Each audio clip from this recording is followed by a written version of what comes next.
وَكَفَى وَسَلَامٌ عَلَى عِبَادِهِ الَّذِينَ اصْطَفَى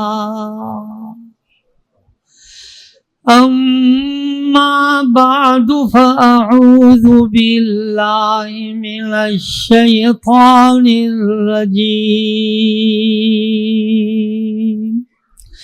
بسم اللہ الرحمن الرحیم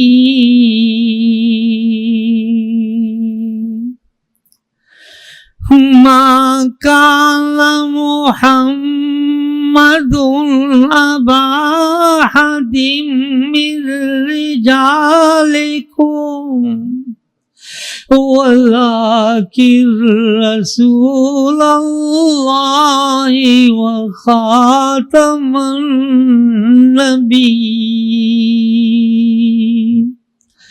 وكان الله بكل شيء عليما صدق اللہ العظیم۔ اللہم صلی علی سیدنا و مولانا محمد وعلی آل سیدنا و مولانا محمد وبارک وسلم۔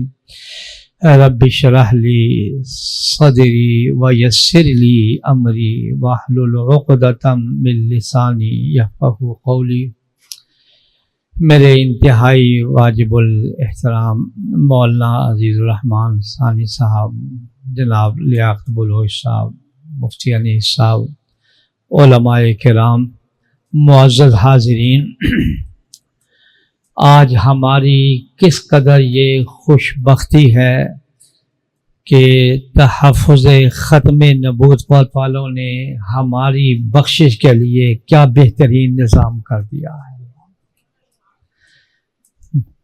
معزز حاضرین، اس جلسے میں حاضری عقیدہ ختم نبوت پر بیان میں آگے عرض کروں گا۔ یہ نشانی ہے اس بات کی کہ اللہ جل شانہ نے ہمارے لیے جنت لکھ دیا ہے۔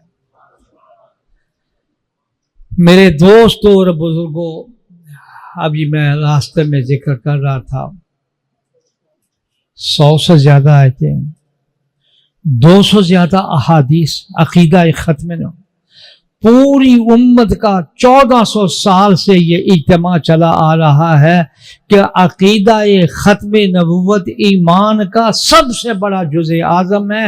جو اس کا منکر ہے وہ دائرہ اسلام سے باہر ہے۔ اور امام اعظم ابو حنیفہ رحمۃ اللہ علیہ کا میں قول پڑھ رہا تھا، کہتے اگر کوئی آدمی نبوت کا دعویٰ کرے اور دوسرا کہ جی تم نبوت کا دعویٰ کرتے ہو، تم اس کے لیے کوئی معجزہ دلیل تو لاؤ، یہ سوال کرنے والے کو بھی چاہیے کہ دوبارہ کلمہ پڑھ لے، اس کا اسلام چلا گیا۔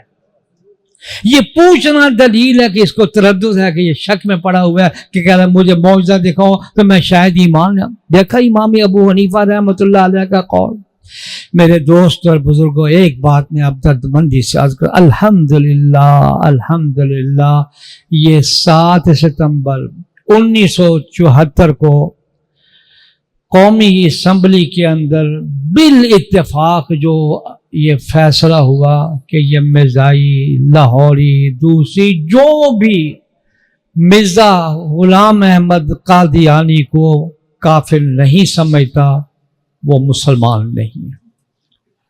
مجھے اچھی طرح یاد ہے، میں اس اسمبلی میں موجود تھا جس پہ یہ بات ہو رہی تھی۔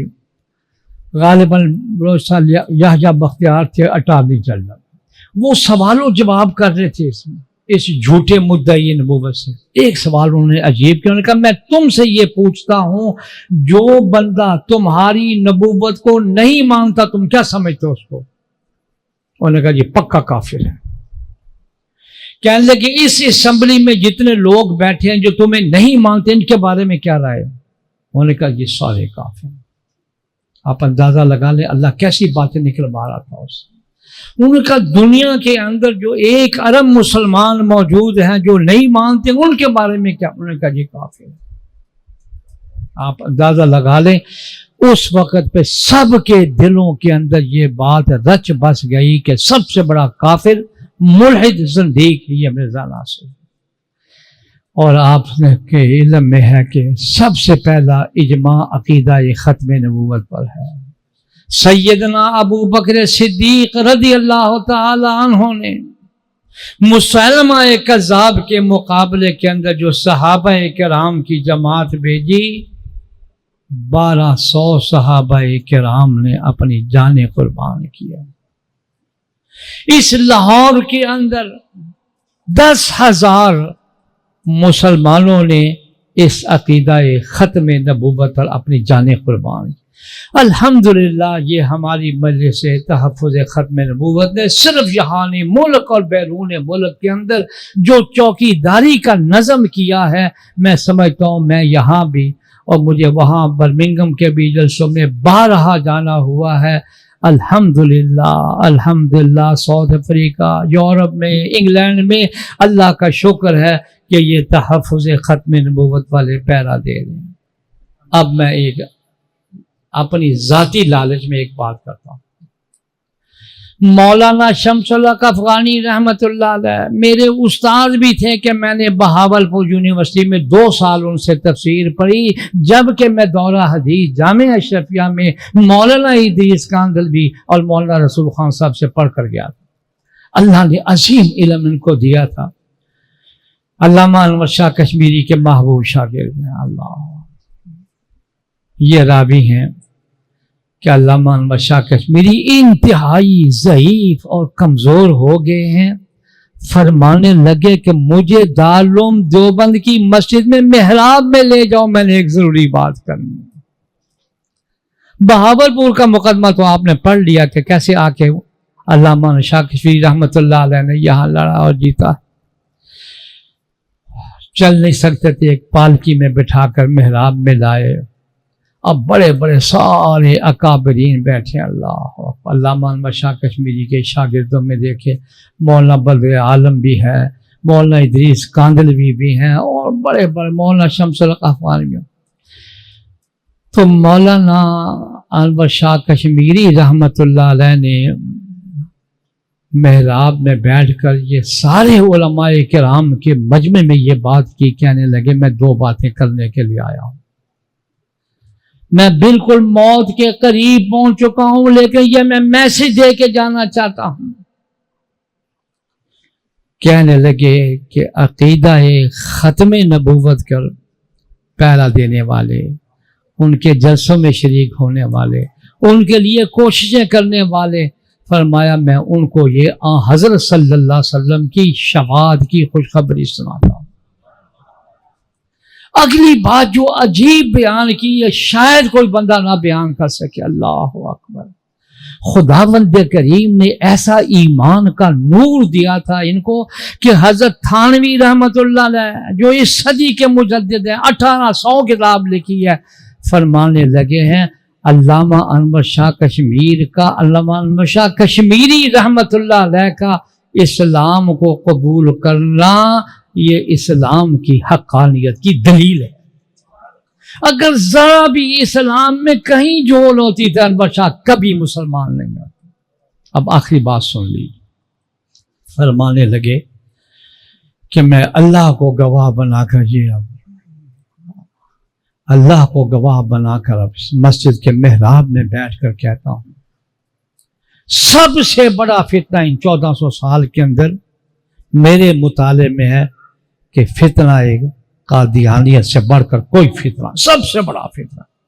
اور آگے فرمایا جو بندہ بھی اس فتنے کو دور کرنے کے لیے کوشش کرے گا، محنت کرے گا، میں اللہ کو گواہ بنا کے کہتا ہوں میں ان کی جنت کا میں ضامن بن رہا ہوں۔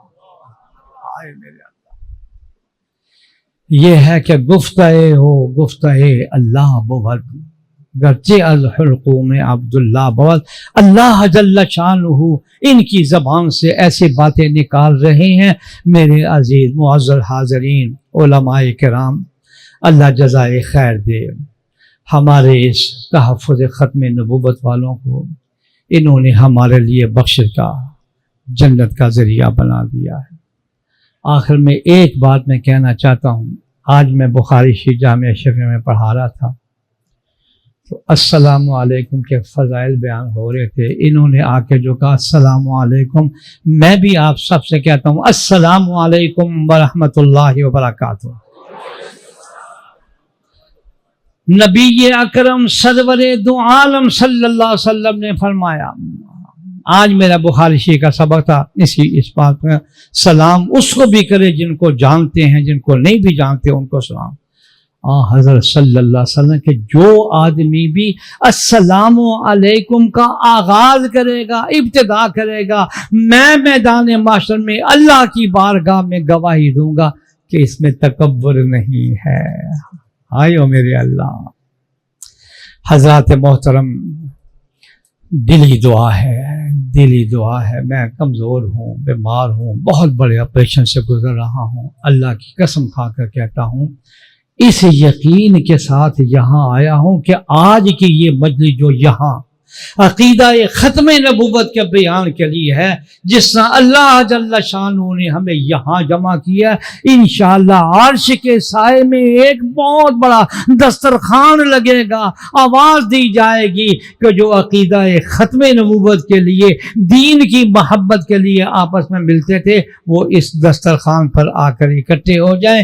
انشاءاللہ العزیز اللہ ہمیں جنت میں بھی اکٹھا کرے گا، اور عرش کے سائے کے نیچے جو دسترخوان بچھایا جائے گا اللہ ہمیں اس میں بھی اکٹھا فرمائے. آمین یا رب العالمین. السلام علیکم ورحمۃ اللہ وبرکاتہ.